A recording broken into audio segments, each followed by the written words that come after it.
તમે આમ આકલો હોકારો કરો પણ બાયોડેટા ફોરવર્ડ કરો. હા, અને ખરેખર મને આજ એ વાત ગમી. આજ અમરેલીમાં શેરી શેરી એમાં થઈને આવ્યા, કોઈ હામું ન મળે, ખૂટીઓ મળ્યો. આમ ઉભો જો, આમ ઓન મેરી આમ આમ કરે. અને લગભગ જોજો ને અમરેલીમાં ખૂટિયાનું નક્કી છે. પ્રોગ્રામ ચાલુ હોય તો ત્યાં જ ઊભો હોય, રિટર્ન જાય તો ત્યાં જ હોય, ખાલી મોઢું ફેરવું હોય. પણ આનંદ છે, ખૂબ મજા છે. અને બાપાના સાનિધ્યમાં બેઠા છે આજે આપણે ખરેખર. અને ગર્વ એ વાતનો હોવો જોઈએ કે આવું સાનિધ્ય. અને ખરેખર કાકા મને ગમ્યું, ખૂબ ભાવ પ્રેમથી બધા ગોર કરી. પેલા એકવાર આ બધાને જોરદાર તાલીથી વધાવો. પેલા ખૂબ આનંદ કર્યો. બધા જુવાનિયા બેઠા છે ને હું જુવાનિયાને સલાહ આપું. એ મારા ભાઈ ખોળામાં બી કામ કર, આને ઘડીક શાંતિ રખામ. તો એવું તમે રહેવા જો, પૈસા વેણવા ભાઈ, તમે મજા કરો. હા, તમે ખાલી આનંદ કરો, પણ અવાજ ન કરતા ખાલી એમને. હા, આ જુવાનિયા બેઠા એને સલાહ આપો, જડ સંબંધ કરી વાળજો. કેમ કે આ નવો નવો સંબંધ થાય ને તઈ જ હોય દીકું દીકું, પછી દીકું બે જીકું. અને હું ખરેખર કહું છું, જડ સંબંધ કરી વાળજો, નકર લક્ઝરી બસની માં સકડા છૂટી જાય. અને પછી જે આપણે સકડા લાવવા પડે છે ને, ડાંગ, રાજપીપળા, અને હવે નવો ટીપી ખોલ્યો ડેડિયા પાડા.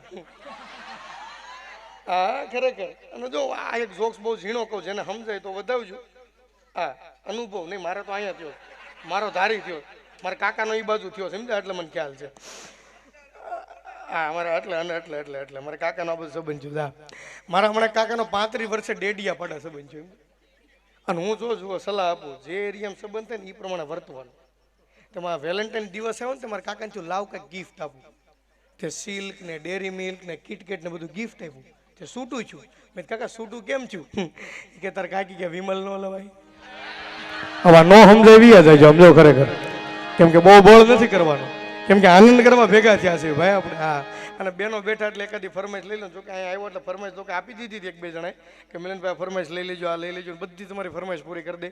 પણ તમે મારા બાપ કંઈક બેસી જાઓ, ખૂબ આનંદ કરો ને. ખૂબ પૈસાની ઘોર કરી, પણ બધા પૈસાની ઘોર કરી એનો વાંધો નહીં. પણ આ કોક આ પૂઠું સડાવેલી નોટ કોક ઉડાડી ગયું છે. આવી નોટ નો ઉડાડતા. આમ જો ખરા, આમ તો બુક બાઇટિંગ કરી એવું લાગે. હા ખરેખર. ના ના, સારું સારું મારા બાબા. હાથ 10ની નોટ મળી, મેન વાત છે હો. નગર આ સમય 10ની નોટ મળતી નથી. અને અમરેલી અમરેલી છે. આવો અંકિતભાઈ, આવો. બીજા મહિનામાં લગ્ન છે મારી હારો હારો, પછી પતે. હમણાં બધાને પવન આવી ખમત ખરા. લગ્ન ગીતે આપણે ગાવા, ખૂબ આનંદ કરવો. અને આ બધો ઘરનો ડાયરો. પણ આ છોકરાને બેહારજો કંઈક. આ પરદા ભગવાનનું સ્વરૂપ છે, પણ ઓછા હોય તો આને બેહારજો ક્યાંક, સમજ્યા? આ બધા ઉલ્લી ઉલ્લીને માથે પડે. હા, હવે બે જાવ નિરાય તમારા બાપા. અને હું ખરેખર કહું, હું પ્રોગ્રામ કરવા ને 4-5 બેનું વાતો કરતા બહાર ઉભા હું.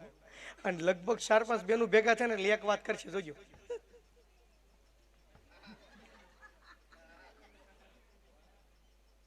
આ બધા ન્યાય વાત થતી છે. કાકા તમારી ન્યાય વાત થાય, આ મારી ન્યાય થાય, ભાઈ તારી ન્યાય વાત થતી છે. આ બધા ન્યાય વાત થતી. 4-5 બેનું ભેગા થાય હું કે ખબર હા પેલો ખરા. હું આવીને પછી તાર ભાઈ ઘરમાં બહુ સારું છું. તો તમારા બાપુજી અહીંયા આટો મારો. તમારા બાપુજી હજી પંખા વિના સાયકલો આટા ઠોકે છે. એનું કઈક ગોઠો, બાકી આ તમે હાવ રેવા દો. હા, અને મારા બાપ તમે બેહો, આનંદ કરો ને. જો બીજું, આ ડાયરો છે, આ ડાયરો છે. આ સંસ્કૃતિમાં કેટલું બેહવું, કઈ રીતે બોલવું, આ ખાનદાની હોય પડે. આ ડાયરો છે. અહીંયા કદાચ તમે મુશાયરો ગોઠવો ને તો તમે હાકલ કરી શકો, પણ આ ડાયરો છે અને પીરનું સાનિધ્ય છે. અહીંયા હું બોલવું, અમારે હું વર્તન કરવું, તમે હું સાંભળો છો, આ બધું તમારા ઉપર માઇન્ડ રાખે. જો કલાકાર રહ્યો ને, કલાકાર બધી જગ્યાએ અમને આવા સારા પ્રોગ્રામ ન મળે. અહીંયા બહુ સાનિધ્ય સારું છે, બાપાનું બહુ સાનિધ્ય સારું છે, બરાબર. અને સંતોની કૃપા ખરેખર હોવી પડે જીવનમાં. કદાચ આપને એમ હોય કે આપણે પૈસા રળી, પણ કાંઈક કૃપા. અને હું તો ખરેખર કહું છું કે કૃપા હોય ને એની વગર કાંઈ થતું નથી. કૃપા વગર કોઈ વસ્તુ પોસિબલ જ નથી. અને હું ખરેખર કહું છું, ભલે જુઓ ને આપણે લંડન જાવી, અમેરિકા જાવી, ન્યુયોર્ક જાવી, ન્યુઝીલેન્ડ જાવી, પણ ગવડિયાની પુનાઈ આપણા માથા ઉપર છે.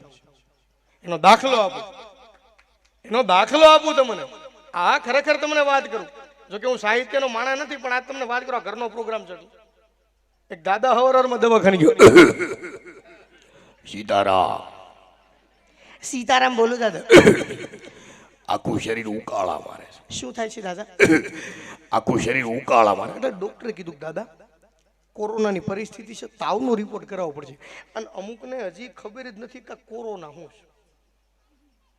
ખરેખર જે અમુકને નથી ખબર આ કોરોના શું. મારા કાકાએ દેહમાં મારા બાન પર કરે, હાલો બા, એ બા મારો ઓન કોરોના આવ્યો, એ બા એ મારો ઓન કોરોના આવ્યો. તે મારા બા એવા સારું કર્યું, આમ જો લગ્ન પછી બિચારીને 8 વર્ષ કાંઈ નહોતું આવ્યું. અરે ડોહો રોગ છે આ દીકરો હોય છે, એને તાકા ગામમાં પેંડા બેઠા બોલો. એ અહીંથી એ કે બા એ તમને મગજ છે કે નહીં, તમે એ કે એ રોગ છે, એ દીકરો નથી થઈ બંધ છે. અને એમાં દાદા દવાખાને ગયો, આખું શરીર ઉકાળા મારે. એટલે ડોક્ટરે કીધું દાદા કોરોનાની પરિસ્થિતિ છે, તાવનો રિપોર્ટ કરાવો. ભલે રમતો આમ જો રમવા જોઈએ ને, તમે કાંઈક બેસી જાઓ. આમ જો મારા બાપ ભાણો છે બે બે હા કે કુલર ગોઈતું લાગે છે. કલાકાર ભલે મરી જાય, ક્યાં આપણા બાપના દીકરા છે સમજા. કુલર આપણે વાપરો, માથે તમારા પંખા ફરે સમજો. હે મારા બાપ એવું છે. અને થોડુંક આમ આઘા બેસજો. નકર એક જણો મને કહેતો, મને કે એકચ્યુઅલી મારા બા ભાગવત સપ્તાહ સાંભળતા સાંભળતા મરી ગયા. મેં વાહ, ભાગવત સપ્તાહ સાંભળતા સાંભળતા મરવું એટલે સારું કહેવાય ભાઈ.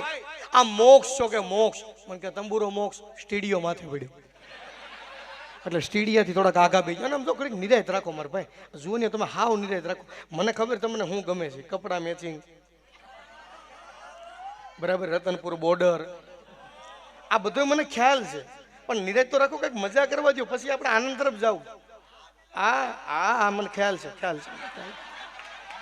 કેમ કે તમે બધા મારી અહીંયા રોકાઈ જાય એટલે મને ખબર જ હોય ને કે તમે કયા પાનામાં કાપો છો. અને મારે લગ્ન ગીત અમુક ખરેખર લગ્ન ગીતની મજા હે, લગ્ન ગીતનો ખૂબ આનંદ હતો. પણ મજા કઈ આવતી ખબર? લગ્ન પછી જોજો ગામડાના લગ્નમાં બહુ મજા આવતી. એ જોજો બેનો હથેકનો મેકઅપ કર્યો હોય, ટપાલ પેટી જેટલી લિપસ્ટિક હોય, અને હાથમાં હાવ હળી ગયેલું છોકરું તેડ્યું, હાવ હળી ગયેલો. અને પેલા ડાલડા ઘીની મીઠાઈ હતી, ડાલડા. હવે થોડીક આ મીઠાઈ સુધરી, પેલા ડાલડા ઘીની મીઠાઈ હતી. એટલે બેનોની એક ટેવ જોજો, ઘરના પ્રસંગ કરતા બહારના વધારે ખાને ડોહર હોય જાવ, ક્યાં મળવાનું છે? નાખ બેઠે એટલે એમ તો ખાઈ લેવાનું હોય. અહીંયા એકવાર પ્રસંગ હોય ને એમાં ખાઈ લેવાનું હોય. બેનો ખાઈ નહીં વાંધો નહીં. અમુક બેનો રૂમાલમાં પોટલી વાળે બૂસ મારે, નાખ ને પૈયા કોણ જોવે, ત્યાં લઈ લેવાનું હોય, એમાં હોય હું બેનો લઈ જાય એનો વાંધો નહીં. પણ ઈ ડાલડા ઘીની એટલી મીઠાઈ ખાધી હોય, આ લાલી બાલી બધું હેઠું ઉતરું હોય, એટલે ગળા પેક થઈ જાય હોય. જોજો ગળા બેહી જાત. અને તોય બેનું રાડ્યું નાખતી, તાર ભાઈ ક્યાંય દેખાતા નથી, આમ ગળા બેહી જાવ. અને આવા ગળે બેનો લગ્ન ગીત ગાવાનો બહુ હરખ.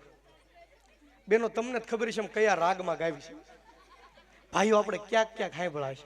જો આ રાગમાં કઈ તો જ તાલી પડજો. આમ બેઠી છે એ ગાયજો, શરમ વગર બેઠી ન રહેજો ડો હાવ પ્રસંગમાં ભૂંડા લાગવી.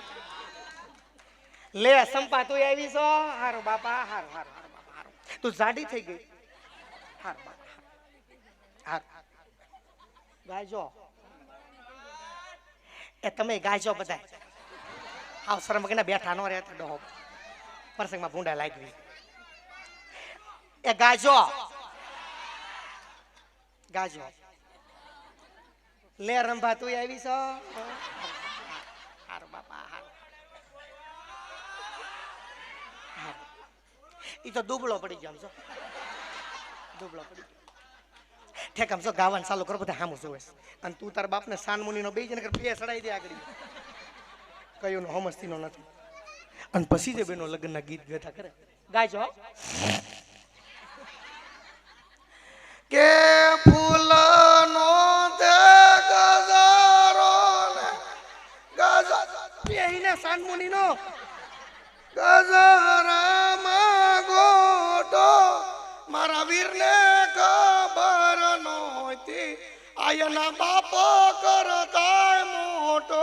આપને એમ આ ગીત સાંભળ કરતા હંસાબેન રેલીમ સડી જવું. અને આ ગીત તો હજી ઠીક હતા, નિરાય તો રાખો. પેલા બેનો ઉકડી ઉઠડે ને, ઉકડી તઈ જબરું ગીત ગાય. એ લાંબી કડશી ટૂંકો દાંડ હારે, એ હંસાના ઘરમાં ગોરધન હાર, એ